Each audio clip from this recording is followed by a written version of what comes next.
ሰላም ሰላም እንዴት ናችሁ? አብይ ነኝ ከኖታ ቴክኖሎጂስ። ዛሬ በጣም ታሪካዊ ቀን ነው። የምንወዳቸውን የምናከብራቸውን የኢትዮጵያ የሩጫ ፈርቀዳጅ የሆኑ አንጋፋ አትሌት ዋሚ ቢራቱን እንቀበላቸዋለን። አትሌት ዋሚ በጣም ሰፊ ታሪክ አላቸው። ስለዚህ ለመቀበል ሽርጉድ እያልን ነው። እንደምታዩት ቢሮውን ለማዘጋጀት ሞክረናል። ከስራ ላይ ነው ተነስተን ይሄን ያደረግነው። በጣም ታሪካዊ የሆኑ እሳቸውን የ110 ዓመት ሰው ናቸው። እሳቸውን ለመቀበል እድል ማግኘታችን በራሱ በጣም ትልቅ ፕሪቪሌጅ ነው። ስለዚህ ስንቀበላቸው ያለውን ከዛ በኋላ ያለውን ሙሉ የፕሮግራሙን ክፍል አብረን እንካፈላለን። ይመቻችሁ። ሰላም ሁኑልኝ።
አሁን የተቀመጥክበት ቦታ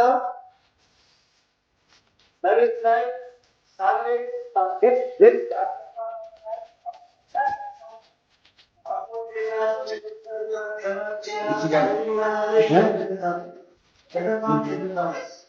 ይሄ ቦታ ደግሞ መስቀል አደባባይ ወደ ቦሌ መሄጃ ጫፍ ላይ የተሰራ ሙዚየም ነው። ያንተ ታሪክ ይሄው በባዶ እግር የሮጥክበት እንዲያስታውስ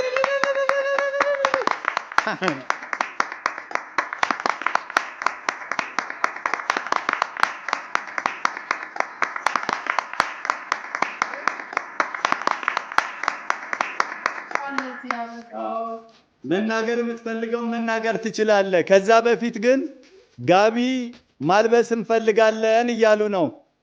ጋቢ አባባን ስጦታ ለሳቸው መስጠት እንፈልጋለን እያሉ ነው። እንበይና እንደስ አልብስ እንበይና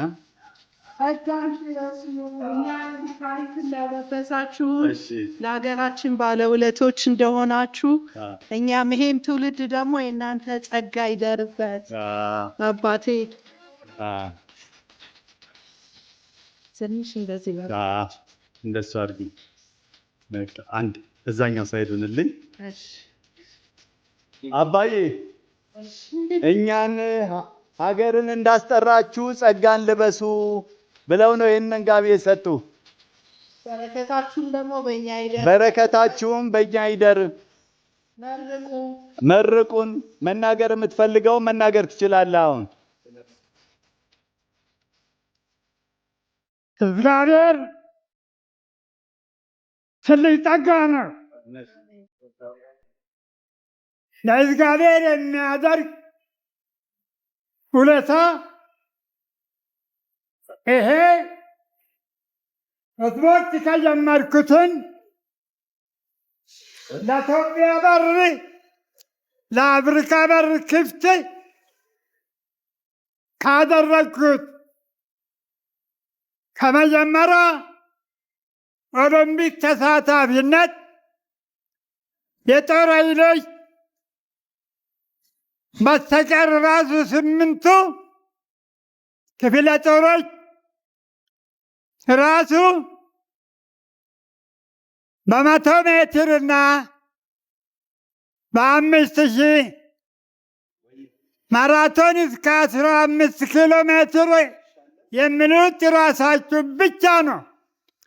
መንግስት አላወቀም። ማንም ሰው አላወቀም።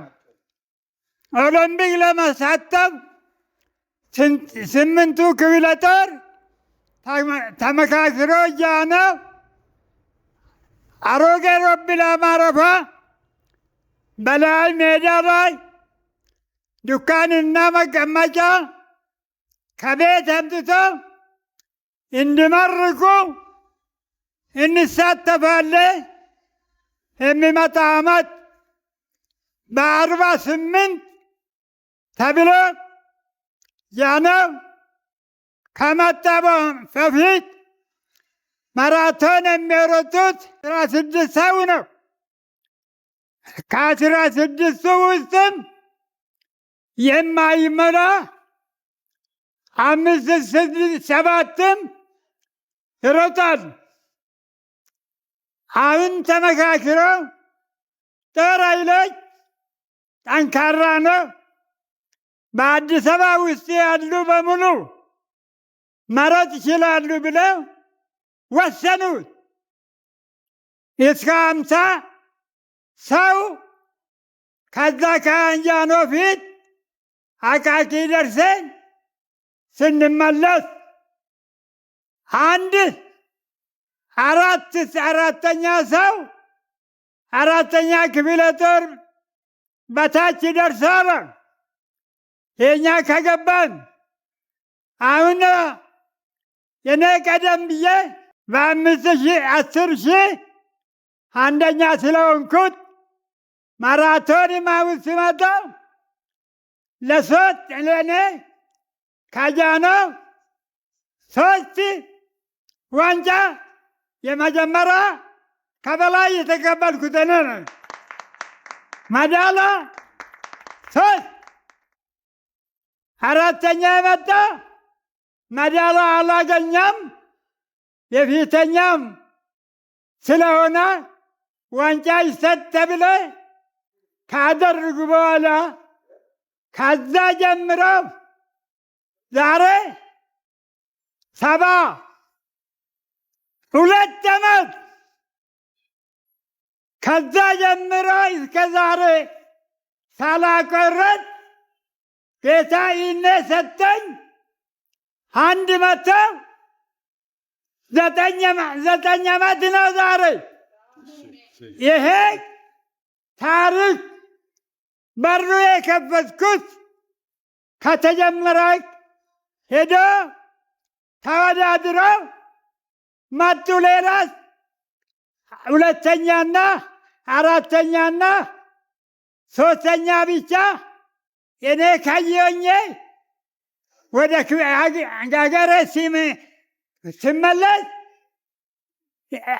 ሳይወዳደር በ47 ከተወዳደሩት 2ቱ ብቻ በመሄድ 4ኛ 31 2ኛ 32 በመግባት ተመልሰው ለሀገሩ መጡ። በ5000 በ10,000 አሸነፍኩት። ከሜዳ 3 ወርቅና 21 ብር ተቀበልኩት። የጃኖ 200ና ዋንጫ ተቀበልኩት። በአመትም እንደዛ ሆነ። ጃኖ 200ና ዋንጫና ወርቅ፣ በ3ኛም 200ና ዋንጫና ወርቅ። ከዛ ሁሉ በሩ እስካሁን ድረስ ሳላቋርጥ እግዚአብሔር አደርሰው እናንተን የኢትዮጵያ ሕዝብ የአፍሪካ በር የመጀመሪያ ስለከፈትኩም ዛሬ ጠርታችሁ ይሄ ደስታ ላይ ስለተገኘበት እግዚአብሔር ጸጋ ነው። ሀገራችንም ሰላም አድርግልን። በሙሉ የኢትዮጵያ ሕዝብ የአፍሪካ ሕዝብ እስካለን ደስ ብሎኛል። ያደረጋችሁትን ደስ ይበላቸው። እግዚአብሔር ይስጣቸው። አሜን። ቁጭ በሉ። እግዚአብሔር ይባርክ። አሜን። ጸጋ አለብን። አሜን። እኔ ብቻ አይደለም፣ አፍሪካ በምኑ ዓለም በምኑ የነሽ የሚያውቁትን በዝና በምኑ ደስ ስላደረጋችሁ ስላለበሳችሁ ጸጋ ለብሳችሁ ልጆቻችሁ ይባረክ። ጥሩ እውቀት እግዚአብሔር ይስጣቸው። ጥሩ ዕድል እግዚአብሔር ይስጣቸው እያልኩት እዚህ ላይ አቆማለሁ።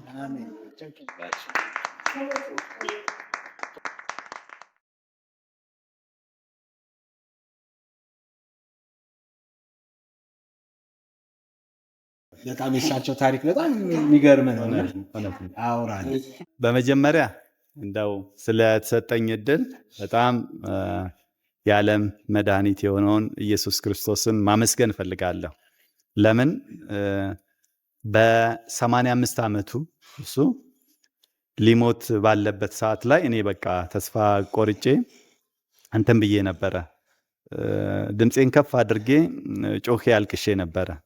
እሱ ግን የተናገረው ነገር ምንድን ነው? ልጄ አልሞትም፣ ገና ብዙ ነገር አይቼ ነው የምሞተው ብሎ በ85 አሁን ብዙ ነገር እንዳለው አይቶ እዚህ ደርሷል። እና እዚህ አሁን በደረሰበት ሰዓት ላይ አብይ እንዲህ ለማድረግ አባባን ጋቢ ማልበስ ፈልጋለው፣ የአትሌቶችን ታሪክ ደግሞ እንዲህ አዘጋጅቼ ስትራክቸርድ በሆነ መንገድ ሰው እንዲያይ ማድረግ ፈልጋለው። አባዬ ምንድነው ሐሳብ ክፈትልኝ እያለ ነው እንዴ?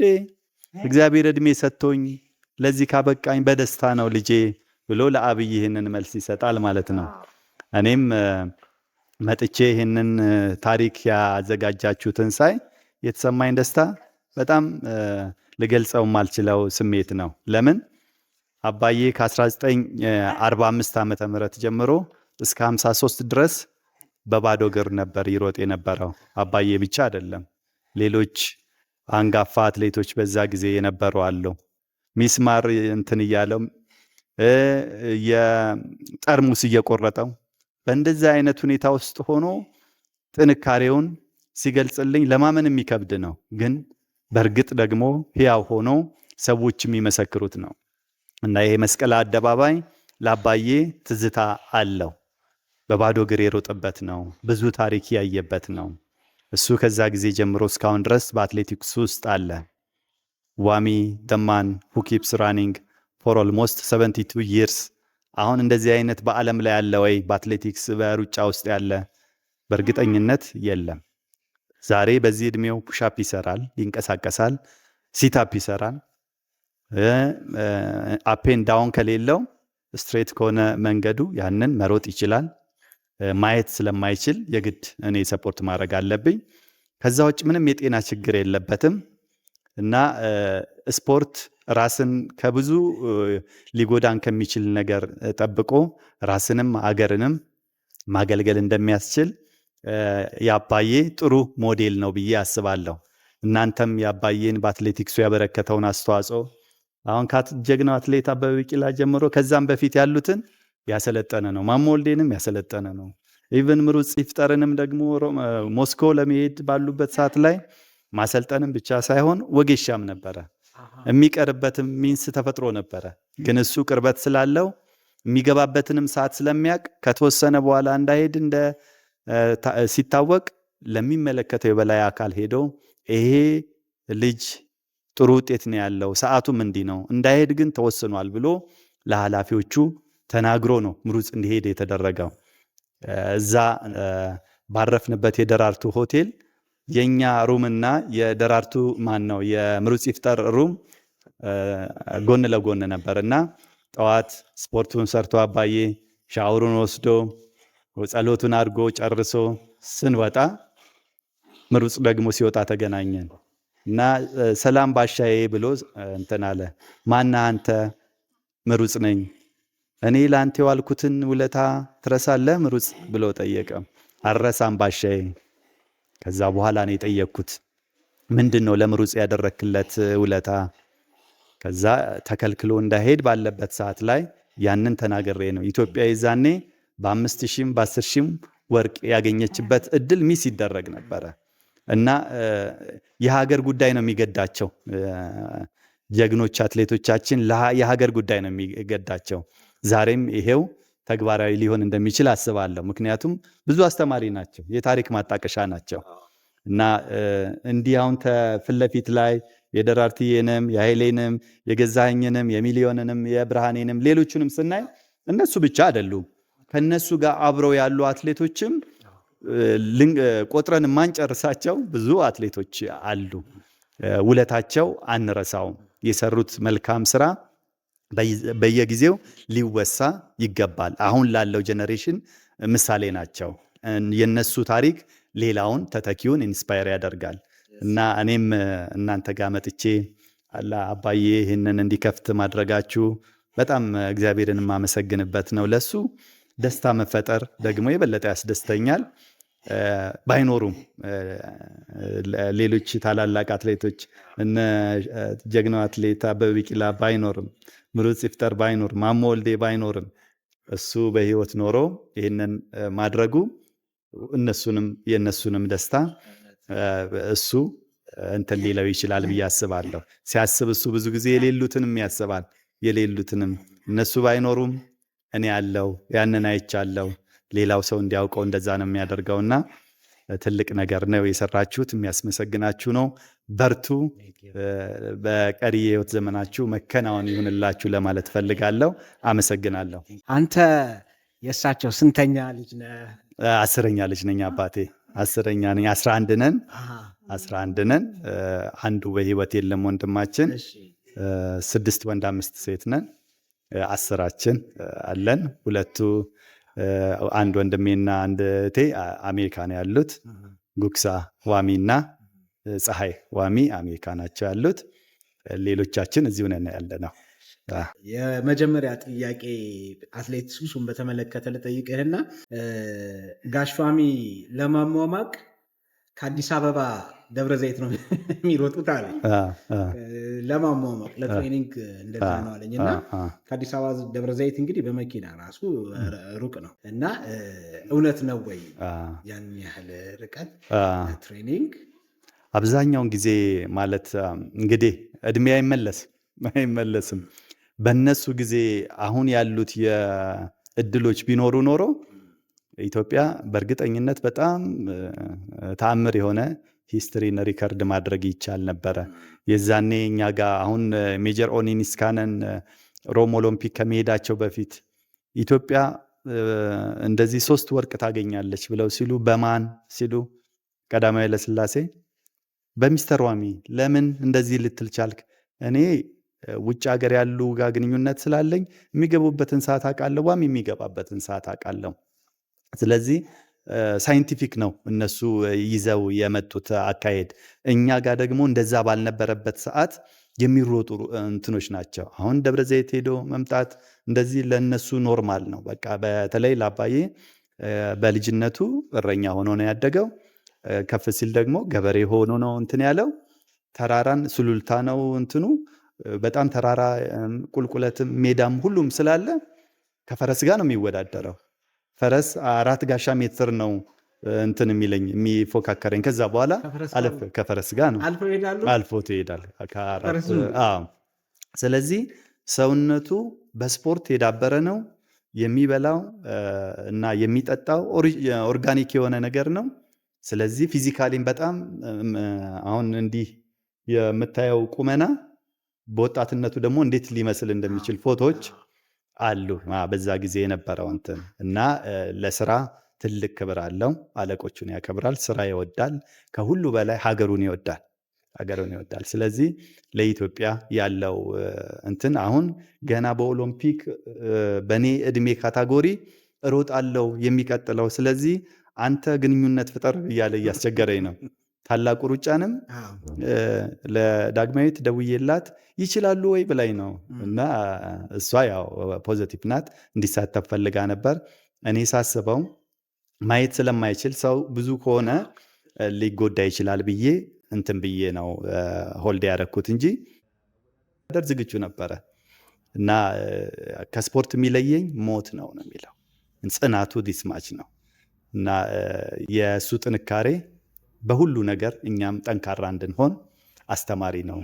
እኛ ባለፈውም እንዳወራ ነው ንግድ ላይ ነው ያለ ነው፣ ግን ኢትዮጵያን በጣም ሊያሳውቃት፣ ሊያስጠራት፣ ሊያስመሰግናት የሚችል የአትሌቲክስ ታሪክ አላት እና ለምን በተለየ መልኩ አትሌቶቻችንን አናመሰግናቸውም፣ እውቅና አንሰጣቸውም፣ አፕሪሼት አናረጋቸውም ብለን ያው እንደምታየው ግድግዳው በሙሉ ፊርማ ነው።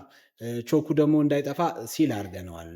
ምክንያቱም እያንዳንዱ ሰው ስለፈረመ ታሪክ ነው እና ቢሆን አሁን የኛ እቅድ ይህን ሁሉ ኮርኒሱን በሙሉ በፊርማ አፕሪሼት አድርገን ቱሪስት መጥቶ እንዲያየው፣ እነዚህ ሰዎች ደግሞ የሀገር ባለውለታ መሆናቸውም እንዲታወቅ ነው እና እኔ አሁን ከእሳቸው ወጥቼ አንተ አይተህ ስነግርህ ሙሉ በሙሉ ይገባሃል ብዬ አላሰብኩም። ከዛ ደግሞ ኃላፊነቱን ወስደህ መተህ አይተህ አድንቀህ አፕሪሼት አድርገህ መውሰድህ የጋሽ ዋሚ ልጅ መሆንህን በእውነት አስመስክርሃል። እስቲ ጋሽ ዋሚ በህይወታቸው በጣም አስገራሚ አጋጥሟቸዋል፣ ታሪካዊ ነው የምትለው ኢቨንት ካለ እሱን አካፍለህን ሻይ ቡና እንላለን። ያው እሱ እንትን ያለው ህይወቱ በሙሉ ታሪክ ነው አባዬ፣ እንትን ብለህ አትጨርሰውም። እና አሁን ብዙ ጊዜ ሚዲያ ላይም ተጠይቆ ደጋግሜ የተናገርኩት እንትን ነው ታሪክ ነው። እና አሁን የእሱ ለየት የሚያደርገው ተስፋ የመቁረጥ እንትን የለውም። ፖዘቲቭ ነው ኦልዌይስ የሚያስበው። ዛሬ የሆነ እንትን ቢኖር ነገ የተሻለ ነገር ሊሰራ እንደሚችል ያምናል። ስለዚህ ሁልጊዜ በስራ ላይ ነው እና ባለፈው ነገር ሪግሬት አያደርግም፣ አይጸጸትም፣ ደስተኛ ነው። አሁን በ1950 ቀድም እንደተናገረው በባዶ እግር እንትን በሚባልበት ጊዜ 50 ዓመተ ምህረት ላይ አሁን ፈረንሳይ አካባቢ ምንኖርበት አካባቢ ጠርሙስ ይቆርጧል። እሁድ ውድድር ሊደረግ ዓርብ ዕለት ጠርሙስ ይቆርጠዋል። በባዶ እግር ነው የሚሮጡት፣ አብዛኛውን ትሬኒንግም የሚሰሩት። ከዛ ያንን ለመዳን አሁን ውድድሩ ላይ ሄዶ ለማሸነፍ ካለው ጉጉት የተነሳ ያደረገው ነገር ምንድን ነው? የፈረስ ቁስል ማድረቂያ ያንን እንትን ብሎ ቁስሉ ላይ አድርጎ ከዛ በኋላ ተወዳድሮ ማራቶንን በአንደኝነት የጨረሰበት እንትን እሱ ለየት የሚያደርገው ነው እና ለስራው ዋጋ አለው፣ ቫልዩ ይሰጣል እና በሚያገኘው ድል ደግሞ አይኩራራም፣ ከእንደገና ይሰራል። እሱ ከ1500 ሜትር ጀምሮ ነው 1500 ሜትር 3000 5000 10000 12 ኪሎ ሜትር ወይም ክሮስ ካንትሪ 15 ኪሎ ሜትርን በወቅቱ ይወዳደሩ ነበር። 21 ኪሎ ሜትር 32 ኪሎ ሜትር በፊት ነበረ፣ አሁን ላይ ነው እንትን ያለው 42 ኪሎ ሜትር ከ195 ሜትር። እንዲሁም ዲሲፕሊን ዎኪንግ የሚባል አለ። ሁሉም በማራቶን ብትመጣ ደጋግሞ በማሸነፍ አባዬ የመጀመሪያው ባለታሪክ ነው። በ5000 እና 10000 ብትመጣ እንደዚሁ፣ በዲሲፕሊን ዎኪንግ ወይም ሶምሶማ እርምጃም እንደዚሁ እና አባዬ ለኢትዮጵያ አትሌቲክስ ያደረገው ታሪክ እሱ በአጠቃላይ እሱ እንትን የሚለኝ ነው፣ ኢንስፓየር የሚያደርገኝ ነው፣ አስተማሪ ነው። ሌሎችም ወጣት አትሌቶች በእንዲህ አይነት መልኩ በትጋት ሀገራቸውን እንዲያስጠሩ አስተማሪ ነው ለማለት እወዳለሁ። እናመሰግናለን በጣም። ሻይ ቡና ብለን ደግሞ እንመለሳለን።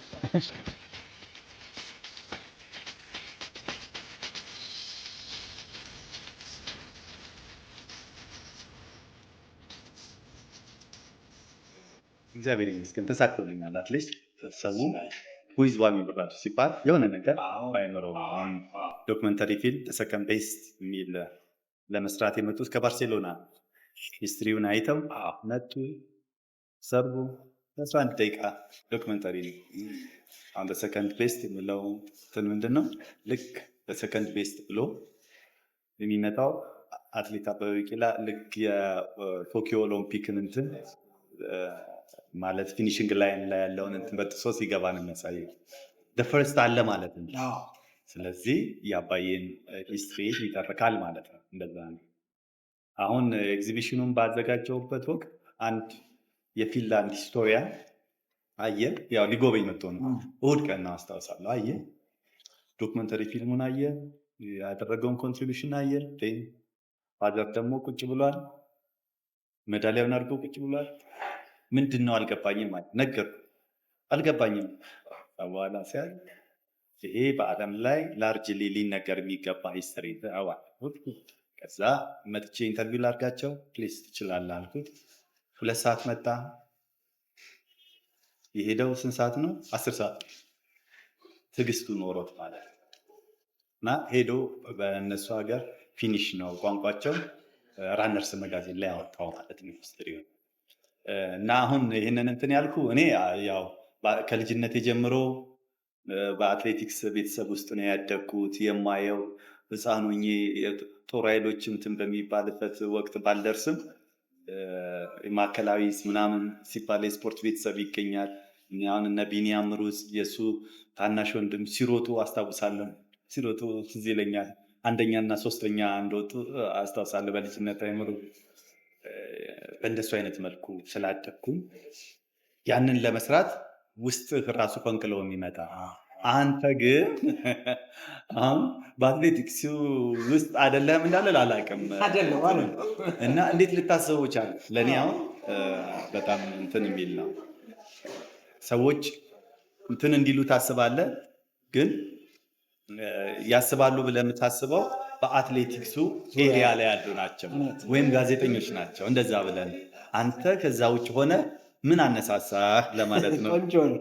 ምን ያው ሌላ ጊዜ የምነግርህ የዛሬ 3 ዓመት አካባቢ እንደ ቤተሰባችን ላይ በጣም የሆነ ከባድ ገጠመ። በጣም ከባድ ነገር። እኔ ደግሞ የቤተሰብ ሰው ነኝ የምልህ መነሻ ሁል ጊዜ ባለቤቴና ልጆቼ በጣም ደስ ይላል። ከዛ ተነስቼ ነው ዓለምን የማየው እና በጣም ቻሌንጅ ነገር ገጠመኝ እና የማልፈውም አልመሰለኝም ነበረ። 1 ዓመት አካባቢ በጣም ከባድ ቻሌንጅ ውስጥ ወንድሜ በጣም ማለት ለእኔ ነው እንግዲህ ፈተና ለሁሉ ግን ተፈታኙ ከበደኝ ካለ ከብዶታል፣ ለአንዳንዱ ላይ ከብዶታል። በህይወት የመጣ ነበር እና አለፈ። ሲያልፍ ምን እንትን አልኩኝ። በቃ አሁን ዝም ብሎ ንግድ ብቻ ሳይሆን ትርጉም ያለው ምክንያቱም ገንዘብ የሆነ ለካስ ብን ብሎ ይሄዳል ማለት የፈለገ ያህል ይብዛ ይከመር ኢንስታንስ ነው። ግን አንዳንድ ነገር አይሄድም። ማቀውን ሰው ፕሮሞት ባደርግ ምን ክብር አለ? ልጆቼ ላይ ኢንቨስት ባደርግ እና በቃ የምችለውን መልካም ነገር በማቀው ኤሪያ አቅም እስከፈቀደ አረጋለሁ ብዬ ከሚት አረግ። ከዛ ምን ሆነ ያው የባለፈው ዓመት ለምሳሌ ሙሉ ዓመቱ በየወሩ የአይን ምርመራ በነፃ ከኮሪያ ሆስፒታል ጋር ተባብረን ኤቭሪ ወር መጨረሻ ላይ እናደርጋለን። ሌላ በጣም ማትሪክ ብዙ ሰው ይወድቃል። እነሱንም የሃይ ስኩል ትሬኒንግ እናደርጋለን። ያን ላስት ይር አደረገ። መንገድ ደህንነት ላይ ያው ስራ ኢንተራፕት ያደርጋል፣ ግን ደስ ይላል። በማድረግ የምታገኘው ሳቲስፋክሽን ቀላል አይደለም። አሁን ዝም ብዬ ቼክ ሳደርግ እኔ ስፖርት ላይ ነው የኢትዮጵያን ታሪክ ቼክ ሳደርግ በጣም አበበ ቢቂላ ጋር ጀመርኩት። አበበ ቢቂላ ቼክ ሳየው እንደው በጣም መኪና አክሲደንት ላይ እንሰራለን ከትራፊክ ደህንነት እና እሱ ደግሞ በመኪና ሪሌትድ ነው እንትን ያለው አቺቭመንቶቹ ይገርማሉ። እሱን እያየው የጋሽ ሸዋሚ ጉግል ሳደርግ እኔ የሚመስለኝ አበበ ቢቂላ ከዛ ዋሚ ቢራቱ ወይ ደግሞ ማሞ ወልዴ ከዛ ዋሚ ቢራቱ እንደዚህ ሲኮንሱ እንጂ አላውቅም። እና ጉግል ላይ አገኘሁት እና በጣም ፋስት ራነር ነበረ ከአበበ ቢቂላ በላይ አቺቭ ገረም። አሁን ሮም ኦሎምፒክን እኮ ማጣሪያ እሱ ቁጭ ብለው የሚያዩት ስቴዲየም አባዬ አንደኛ ሆኖ ሲደርስ ስቴዲየም አበበ ቢቂላ ንፋስ ስልክ ነው ሁለተኛው ነው። የእውነት እኮ ነው። ስቴዲየም የት ነው? ይሄ ስቴዲየም ጋሽዋሚ ስቴዲየም ሲደርሱ አበበ ቢቂላ ንፋስ ስልክ። አሁን ይሄ እንትን ለማለት ሳይሆን ያለውን ሪያሊቲ አሁን በተጠየቀው እንትን ከዛ ሶስተኛ አበበ ዋቅጅራ ሆነው ነበር። አበበ ዋቅጅራ ነው ይባላል። ሮም እኮ ሲሄዱ አባዬ ሲቀር ሁለቱን ሄዱት። አበበን በባዶ እግር አንደኛ፣ አበበ ዋቅጅራም በባዶ እግር ሰባተኛ ነው የወጡት። የአበበ ዋቅጅራ ብዙ ጊዜ አይጠራም እና ኢትዮጵያ የራነርስ የሯጮች መፍለቂያ ናት። ስለዚህ ለዛ ቫሊዩ ሰጥቶ ቢሰራ ብዙ እንትን ምክንያቱም የአየር ጸባያችን በጣም ምቹ፣ የአመጋገብ ስታይላችን በጣም ምቹ ከገጠር አሁን አብዛኛው ውጤታማ የሚሆን የምናየው ከገጠር የሚመጣ ነው እና ሁሉ ነገር ስላለ ለስፖርቱ እንትን ለማለት አትቸገርም፣ ለማምጣት አትቸገርም። የአየር ጸባያችን ጥሩ ነው፣ ሁሉንም የያዘ ነው። አለ፣ ቁልቁለት አለ፣ ዳገት አለ፣ ሜዳ አለ። ስለዚህ ያለን እንትን ሪች ነው። እሱ ላይ ሳይንቲፊክ በሆነ መንገድ መጠቀም እና ኢትዮጵያ በጣም የተባረከች ሀገር ናት። ሰው መጠቀም ከቻለ እና አቴንሽኑን እዛ ላይ ኢንቨስት ማድረግ ከተቻለ በፊት የነበረውን ሂስትሪ አሁን አባዬ ማይንድ ቢሄድና አብረው እንትን ቢሉ ኖሮ አንደኛና ሁለተኛ ሆነው ኢቭን ሰባተኛ የሆነውም እኮ በወኔ ይጎተታል እንዴ በጣም ወደፊት ይመጣል። አሁን ኃይሌና ቀነኒሳ እንደሮጡት አሁን ልክ አበበ ሮም ላይ ሲያሸንፍ አንተ የዓለም ሻምፒዮን ነህ ወይ ብለው ነው መጀመሪያ የጠየቁት። አዎ እኔ የዓለም ሻምፒዮን ነኝ፣ በሀገሬ ግን ሁለተኛ ነኝ። ከኔ ይልቅ ይሮጥ የነበረ ጓደኛዬ ያለውን ፖዘቲቪቲ አስር አባዬ ያለውን ክብር አስር። ምክንያቱም ከሌላ ክፍል አለቆቹን ነግሮ ወደ ራሱ አምጥቶት አሰልጥኖት 51 ላይ የሱ ሁለተኛ ሆኖ መጣ። ዴን 52 ላይ ሁለተኛ ሆኖ ለኦሎምፒክ ምርጫ በእንደሱ አይነት መልኩ ከገቡ በኋላ ነው ደብረ ዘይት ሄደው ግን ካሉ በኋላ ነው የሀፕን ያደርግ። ስለዚህ ውለታውን አይረሳም። ደብረ ዘይት ምን ገጥሟቸው ነው? ያው እንዳልኩ ቅድም እንደጠቀስከው ከዛ መጣ ከደብረ ዘይት ዴን ከዛ የመጣበት ምክንያት ደሞዝ ተቀብሎ ለቤተሰብ ዛኔ ሁለት ልጆች ኦልሬዲ አሉት ትላልቅ የኛ የመጀመሪያና ሁለተኛ የሞተ ወንድሜና አሁን አለ ሲሉታ ኦልሞስት 86 years old። እኔ ለእናቴ ደላስትዋ ሰባተኛ ነኝ መጨረሻ እና እሱ የመጀመሪያ ወንድማችን ነው። ሪሳዋሚ ይባላል። ስለዚህ እሱና ለማ የሚባል ለማዋሚ ስለነበሩ ሄጄ ያንን ደሞዝ ለባለቤቴ ሰጥቼ እንትን ብዬ ልመለስ ብሎ ሲመጣ ደሞዝ አልደረሰም። ስለዚህ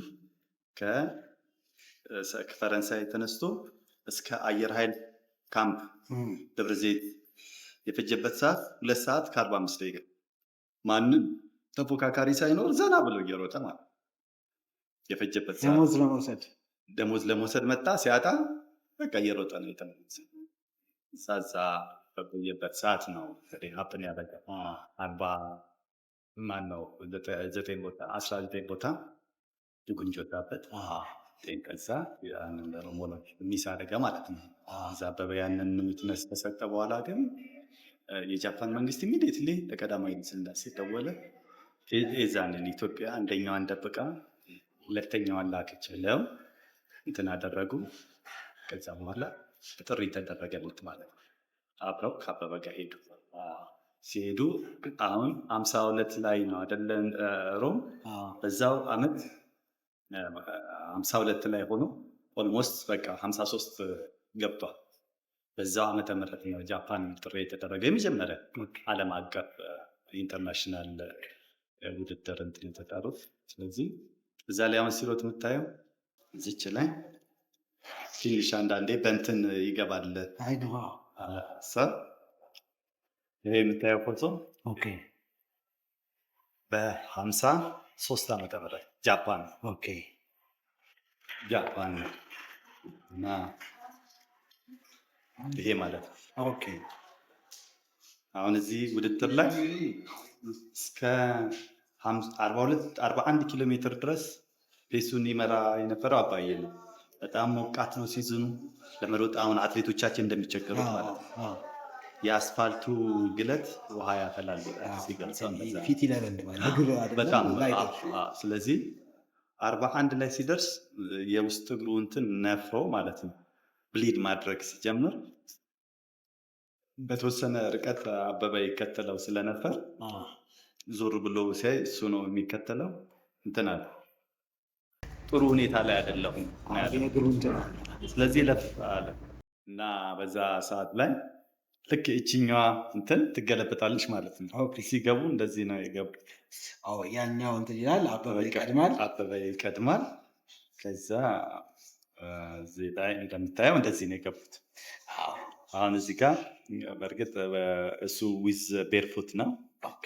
ቅሮም ላይ እንትን ብሎ ስለነበር አበበ በጫማ ዓለም አቀፍ መድረክ ላይ አንደኛ እና ሁለተኛ ሆኖ መግባት የተጀመረው እዚህ ላይ እና የውጭ ሀገር ጋዜጠኞቹ የገረማቸው ከዛ የውስጥ እግሩን ስጋ ሲያዩ መድማት ብቻ ሳይሆን እንዲህ ተቦጭቋል ማለት ነው። ከዛ ከሁለቱም እግሩ ላይ እንትን ብሎ ሲጥለው አይተው ነው ይሄ የሰው እግር አይደለም የአውሬ እግር ነው። ከዛ ሐኪም ቤት ተኝቶ ታሽጎ እንግዲህ ኒውስ ፔፐር ቤት ነበር። በኋላ ለጋዜጠኞች ሲጠይቁት ሰጥቷቸው ሳይመልሱለት ቀሩ እና ምን ልልህ ፈልጌ ነው የነበራቸው ጽናት የሆነች ፊሊንግ ሲኖር አቋርጠው መውጣት አይደለም እስከ መጨረሻው ድረስ ጽናታቸውን ታያለህ። እና አበበ ቢቂላ አሁን ቶኪዮን እኮ ሲያሸንፍ ትርፍ አንጀት እንትን ብለው ከዛ ግን ሁለቱም ቁስል ላይ ነበሩ ማለት ነው። የአበበ እንትን ላይ ቶኪዮ ላይ አሁን ያልኩ ይሄ ፋዘር ደግሞ ከቶኪዮ 3 ዓመት በፊት ከቶኪዮ 3 ዓመት እንደዛ እና አሁን ባለፈው እንደውም የጃፓን አምባሳደር ጠርተውት ነበር እና የጃፓን ካልቸራል ዴይ ነበራቸው። እዛ ላይ አብረው ነበሩ። በጣም ደስ ብሏቸው ፎቶ እንደውም አብረው የተነሱት ነበር እና ለምንድን ነው እንደዚህ ዋጋ የሚሰጡት ሌሎች ብለህ ስትል ቀርበው ሲያዩ መሰረት ትክክል። ስለዚህ አሁን ያንተ ያደረግከው ነገር ምንድን ነው? ሂስትሪውን አየኸው፣ ከዛ ትንሽ ትርጉም ሰጥተህ ከዛ ያንን ቀምሰኸውን ስለ አንድን ብርቱካን በድፍኑ ይመራል ይጣፍጣል ማለት አትችልም። ከዛ ከቀመስከው በኋላ ግን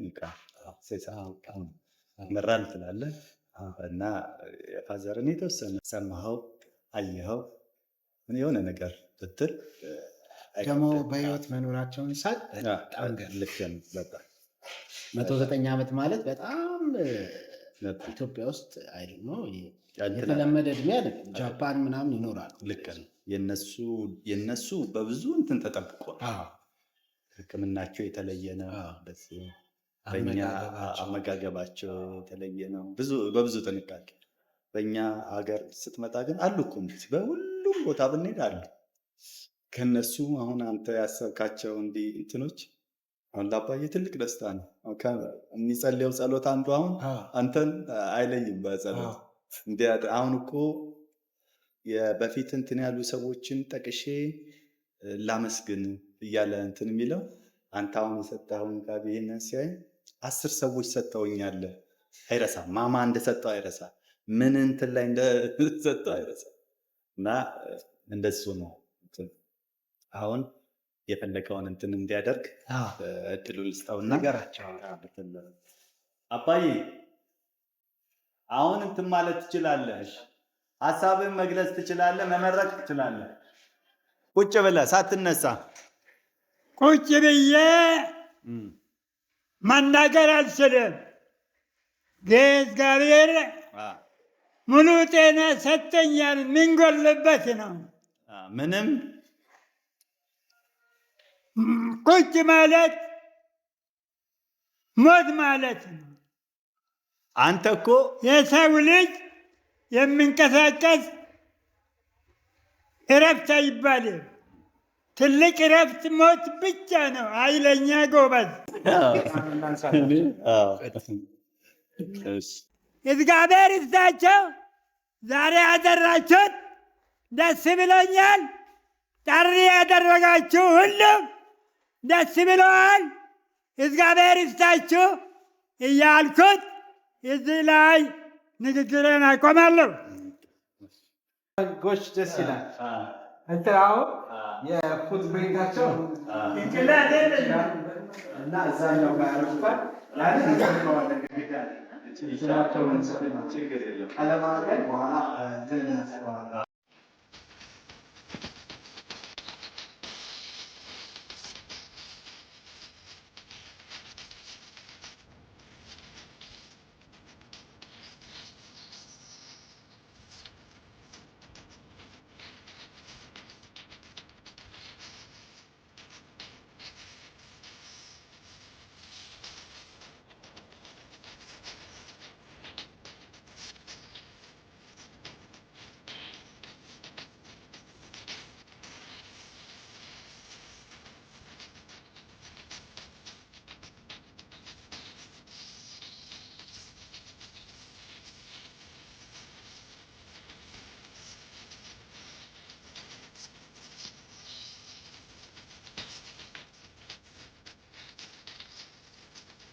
ጀግናውና አንጋፋው አትሌት ጋሽ ዋሚ ቢራቱ ለሰባት አስርት ዓመታት በሩጫ በእርምጃ እና በተለያዩ የስፖርት መርሃ ግብሮች ሳይታክቱ የተሳተፉ ከመሆናቸው ባሻገር ለበርካታ የሀገራችን ሯጮች መሰረትንና ፈለግን ቀደው የሄዱ እውነተኛና ኩሩ ብርቱ ኢትዮጵያዊ ናቸው።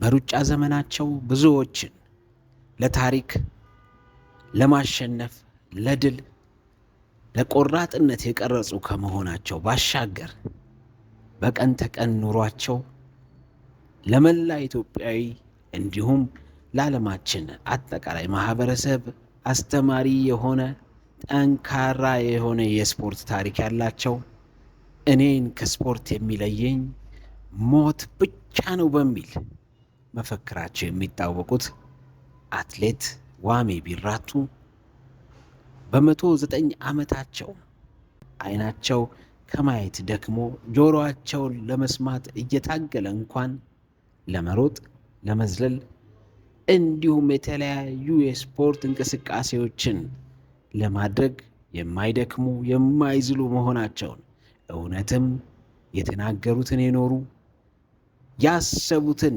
ያለሙትን ያሳኩ ብርቱ ሰው መሆናቸውን እኛ የልጅ ልጅ ልጆቻቸው ምስክሮች መሆናችንን እንገልጻለን።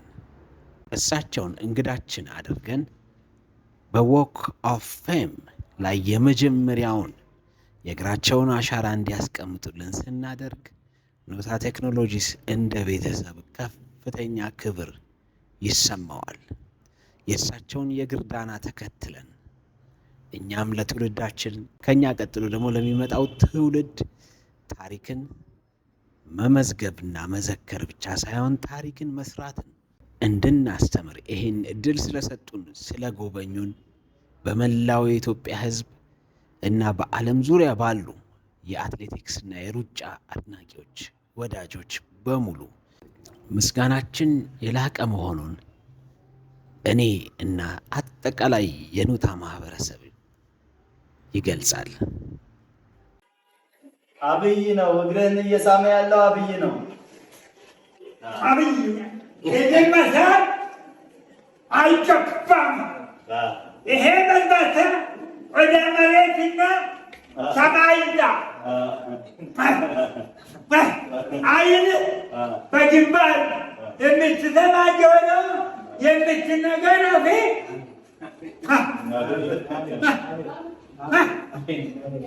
እድል መላ አካል ስም አለው እግዚአብሔር ይንሳ። ልጆች ሁሉ እግዚአብሔር ይንሳ። ታወትታ መሬት የምታበላ ውሃ ባይኖር መንግሥተ ሰማያት አለ ወይ? ሰው አለ? የለም። ውሃ እንዳይቀር ከላይ ንፋስ፣ ደመና፣ ፀሐይ የሰው ሕይወት ጌታ መሬት ሰጠን። ድንጋይ ያለን ንብረት የተባለ እንጨት ይህን በየአይነት መሬት በየአይነት ድንጋይ በየአይነት ብረት በየአይነቱ የሰጠ ጌታ እንዳይቀነስብን እግዚአብሔር ተባረክ።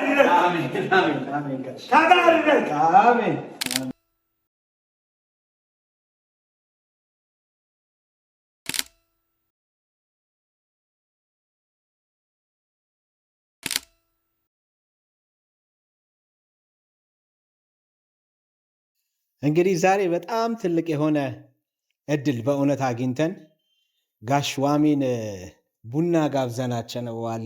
ልጆቻቸውም ጃጋማና በዳዳ ከኛ ጋር ሆነው ጥሩ ጊዜ ያሳልፈናል። ምንም እድሜያቸው ብቻ በቂ ነው እሳቸውን እዚህ ታሪካቸው ብቻ ሳይሆን እድሜያቸው 109 ዓመታቸው ነው። የ109 ዓመት አዛውንት የተከበሩ ሰው፣ ከዛ ደግሞ ብዙ ብዙ ብዙ ብዙ ታሪክ ያላቸው ብዙዎችን ያፈሩ ብዙዎችን ያሰለጠኑ በጎ ሰው፣ ጀግና ሰው በ109 ዓመታቸው ወኔያቸው አይበርድም፣ አይደክማቸውም። ባርከው አመስግነው እንደዚህ ቡና ጠጥተው እንደዚህ ያመሰግነ ውሃ ጠጥ። በእውነት እኔ ትልቅ ትምህርት ተምሬያለሁ። የምስጋና ሰው ናቸው። እናመሰግናለን ስለመጣችሁ፣ በእውነት በጣም እናመሰግናለን። እኛ ኢኒሺዬሽናችን ይሄንን በቃ ታሪካዊ ለማድረግ አትሌቶቻችንን ለማመስገን ብዙ ኢትዮጵያ በጣም ብዙ የሩጫ ታሪክ አላት። ማንም ሰው ሲመጣ ሁሉንም ሰው ላያገኝ ይችላል። በየቦታው በየቤቱ ነው። እኛ ሀገር የተደራጀ የታሪክ እንትን ስለሌለ እንደው ህዝቡ እንኳን ፍቅሩን ይግለጽ ብለን ይሄንን ብላክቦርድ አዘጋጅተናል። ይሄንን ስማቸውን ጽፈን አዘጋጅተናል። አክብራችሁ ገብቷችሁ መታችሁ አብራችሁን ስለሆናችሁ እናመሰግናለን። አሜን አሜን አሜን አሜን አሜን። እናመሰግናለን። የምትሉት ካለ እሺ፣ የምትለው ነገር ካለ nuti singalateeffanna baay'ee singalateeffanna duubatti deebitanii waa'ee atileetota hundumayyuu taarikii isaanii akka duubatti nafne kana gochuun keessan kabaja isinii qabna, ulfaadhaa isinii jedha.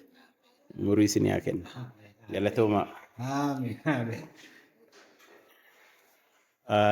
እኔም በጣም ነው የማመሰግነው። ማለት ወደፊት አስበው የነበረውን ነገር አብይ በራሱ ኢኒሺዬሽን ከዛ በላይ በጥሩ ሁኔታ በእንዲህ አይነት መልኩ አዘጋጅቶ አባዬ በህይወት እያለ ደስታው እጥፍ ድርብ እንዲሆን ስላደረገ እሱንም መላውን ቤተሰቡን አጠቃላይ ደግሞ ከሱ ጋር አብራችሁ ኮወርከር ሆናችሁ ያዘጋጃችሁ በጣም ላመሰግናችሁ እወዳለሁ።